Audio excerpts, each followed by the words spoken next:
Make the ground shake.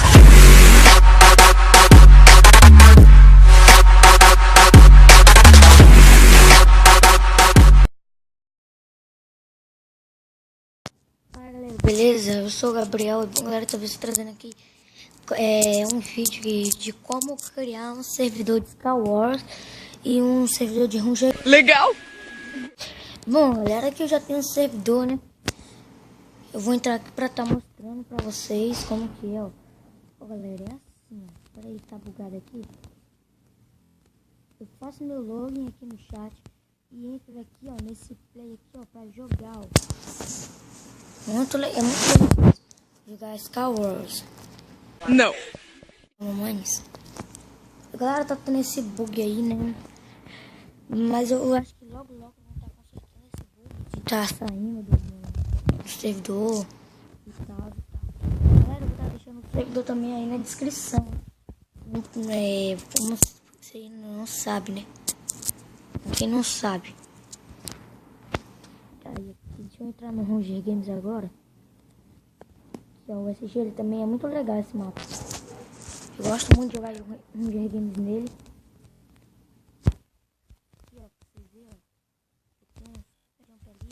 Aí eu clico nessas placas aqui, ó. Não, a única que funciona na verdade é a Johnny. Cadê a Johnny? Essa aqui, ó, galera. Eu não vou nela porque eu tenho que ensinar pra vocês. Deixa eu estar saindo aqui. Tá, galera, como você vai estar fazendo? Eu tenho que escolher o servidor aqui, porque ele já, na verdade, ele já tem, né? Como que você vai estar fazendo aí, galera? Bugou, galera. Você vai estar vindo aqui, vai estar escrevendo sw7.lbsg lbsg.net. Esse aqui é o de Star Wars. O nome coloca qualquer um. Vou colocar esse Star Wars. Vamos ver se vai dar pra adicionar. E aí, galera, adicionei. E o de Ranger Games, ele vai estar fazendo assim, ó. sg.lbsg.net.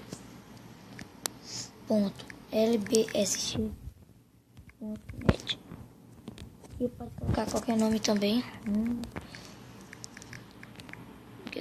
Ranger Game. E a porta, galera, é a mesma, tá? Não muda. Isso aí, galera. Seu servidor. Esse vídeo aqui é simplesinho. Mas eu vou estar trazendo outro vídeo, além desse.